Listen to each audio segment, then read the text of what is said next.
My name is Louie Vega. I'm Kenny Dope from Masters at Work. Well, I think now the music culture is as big as ever. The DJ culture, let's say. I mean, it's gone as commercial as it can be, as almost being a rock star or a major pop act. But I think it just gives the mainstream more curiosity as to what kinds of sounds comes out of the dance music they're hearing. And I think that it gives us and many others an opportunity to get our music out there to people who've never heard it. I think the history part of it goes back to us coming up in a record store, us coming up in working in record stores, being at labels. Now you gotta understand these kids, all they got is YouTube to find records. So it's all digital, you know what I mean? So that's where the whole digital DJing comes to play. That's where, so history-wise, and like I said, YouTube, history-wise, YouTube is as good as the information you put in it. Ain't nobody teaching you about anything on YouTube, you know what I'm saying? It's not like a record store where you went to and you got educated and the person at the store showed you new records that came in, or I got this hot record, or I got this hot new group, or whatever. There's none of that. So the digital thing is tough. So I can't really blame the kids. I can't, because they didn't come up in our era. They didn't come up watching DJs cut records up. They didn't come up going up to park jam parties. You know what I'm saying? So this is all they know. So they think DJing out of an iPod is cool, and it's not. That's not what it's about. But at the same time, on the other side of it, I think people do, and kids need to have to get educated on what happened before. Because just like myself, I'm learning every day, you know what I'm saying? And I've been doing this a long time. So constantly, I think it's what you want to know about, you know what I mean? And the equipment has a lot to do with it as well. It's very simple to just put, two players on sync and the records mix for it, by themselves pretty much, you know what I mean? And then you got DJs putting their hands up in the air and all this kind of stuff, while things are mixing this. And that's not cool either, because the kids are seeing this. They're learning that. They're learning from that.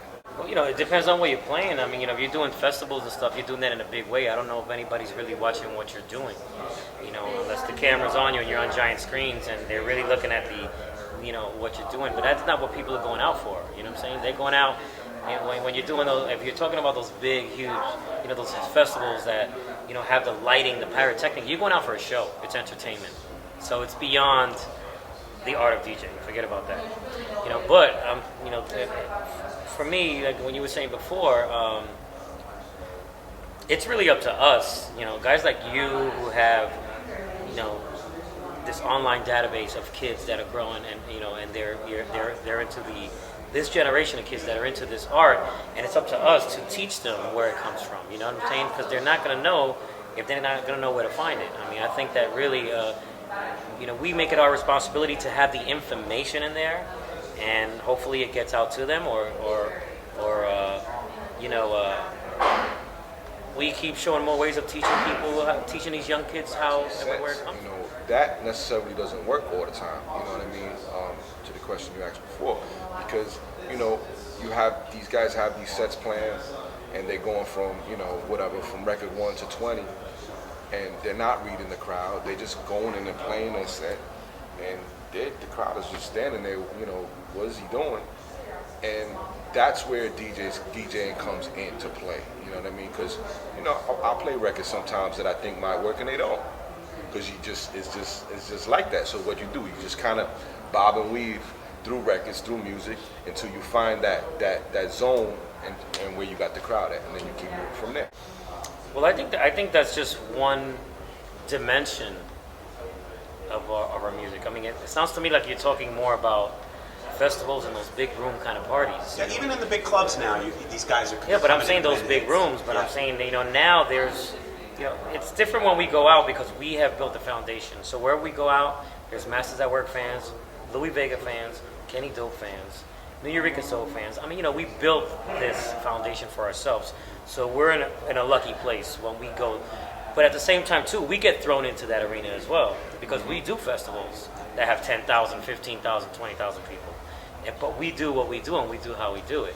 We chose. It was really hard for me to get a computer and really focus a computer when I'm a very more animated kind of a DJ, and I need to move around. I need to look for things. I mean, I can't be still looking at a screen. So that's just my choice.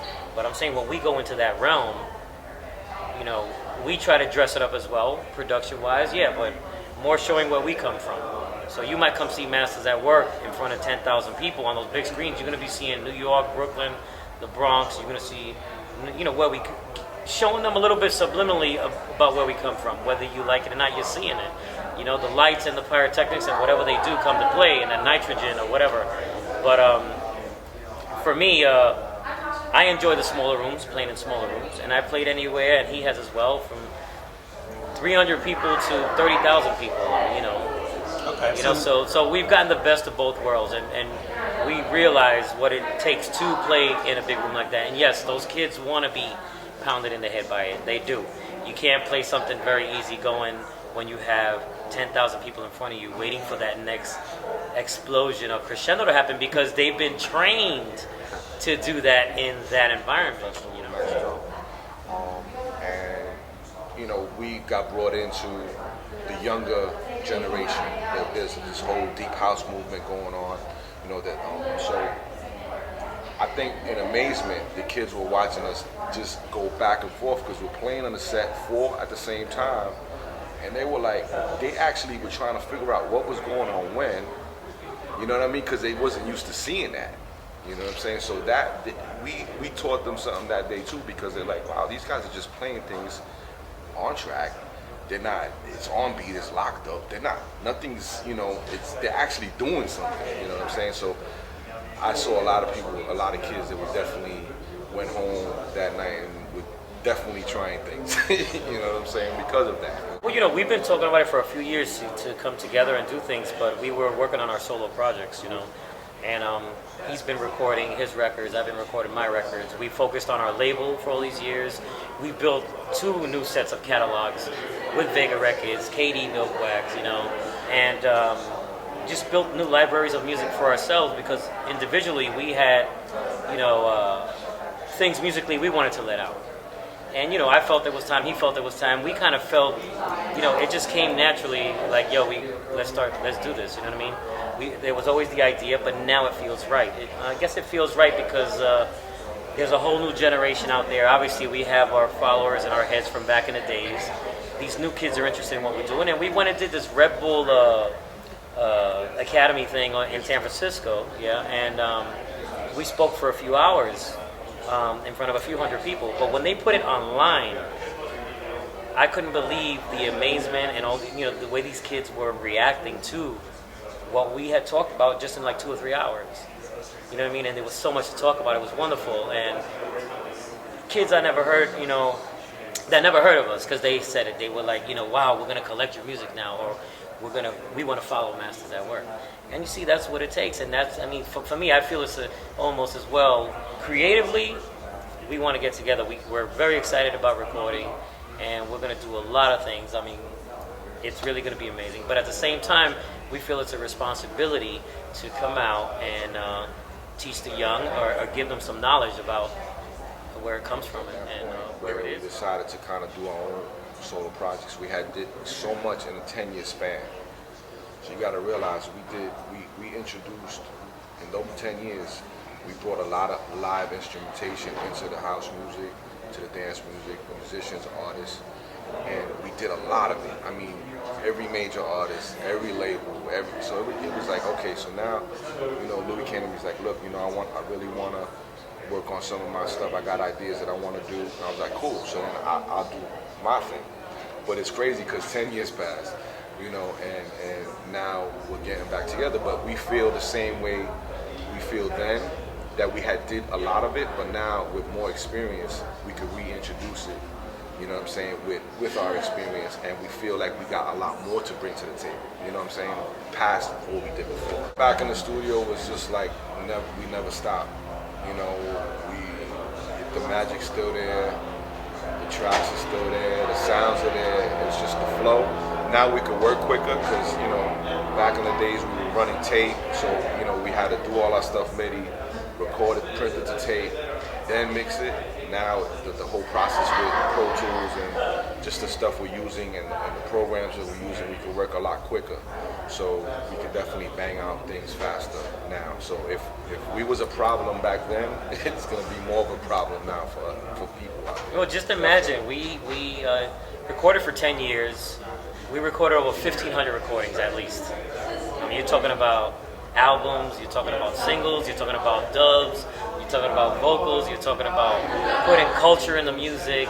I mean, you know, we brought hip hop into house, more of it at least. We brought R&B into house, we brought the Brazilian, rhythms into house, we brought the African rhythms into house, I mean, jazz. And we worked with practically every major artist. Then we took this 10-year hiatus and did our own thing. Now it's just, our chops are really up high for producing.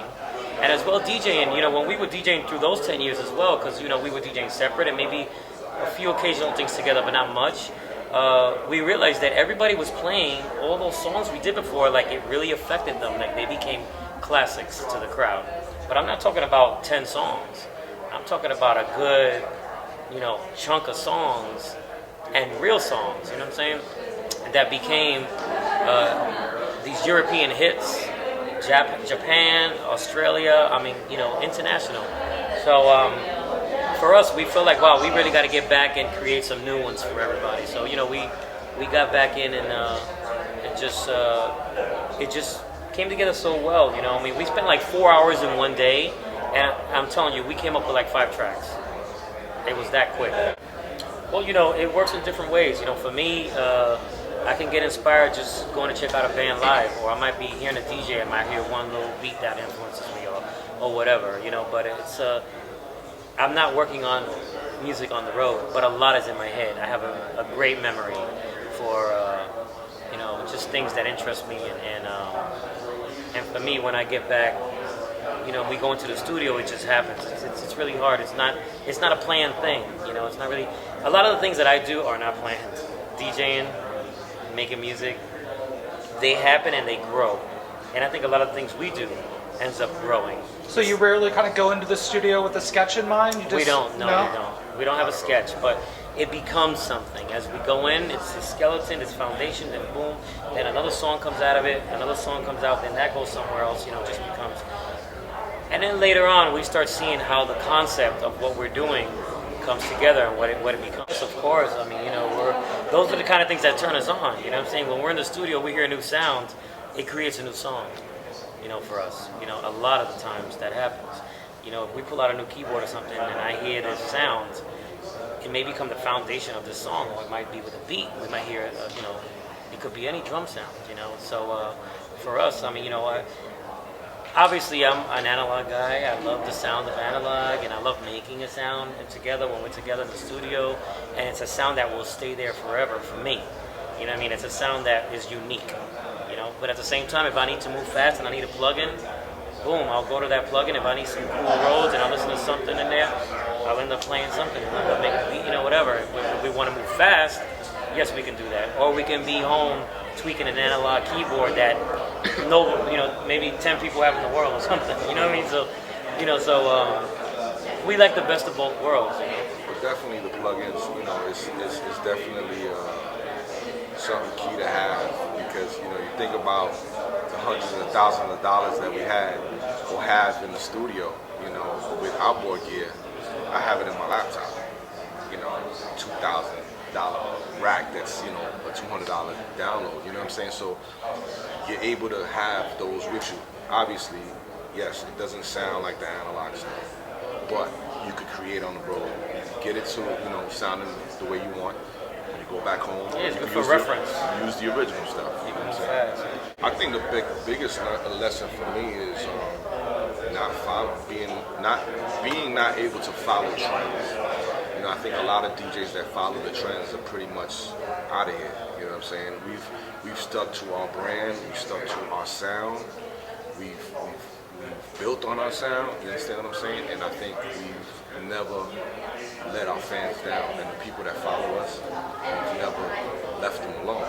Whereas a lot of people have moved on and tried to fit into what's going on. You know what I'm saying? So I feel good about that, and I think that's one of the main reasons why we're still here.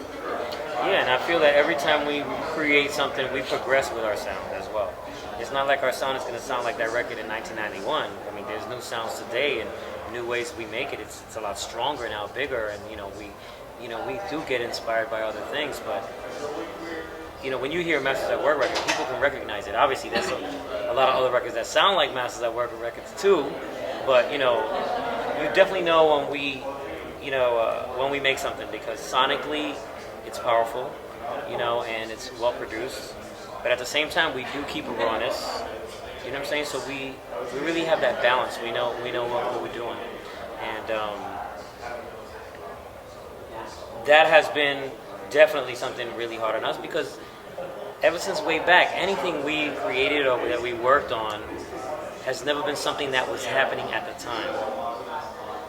You understand what I mean? Yeah. It never was. The Eureka Soul, there was nothing else like that. What was like that? You know what I'm saying? Masters at Work, there was nothing else like that.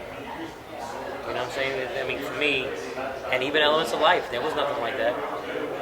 You know what I'm saying? We every time we did something, it didn't happen to be the thing in, let's say, pop culture or all over the kids playing it, but the kids started playing it. So, I think that all these years, we built all these clusters of kids from all around the world that stuck by us, because whenever we fed them the music, it was what they wanted, but in whichever way we gave it to them, you know what I'm saying? And it's quality. I love it, special.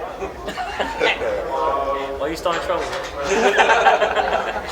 Something that you're sick of hearing, Fake ass DJs, that's what you want to know about? It doesn't The matter. non-mixing, No, but sync what's DJs, the guys that play, put their arms up while records are going in and that kind of stuff. Everybody complaining that music ain't selling.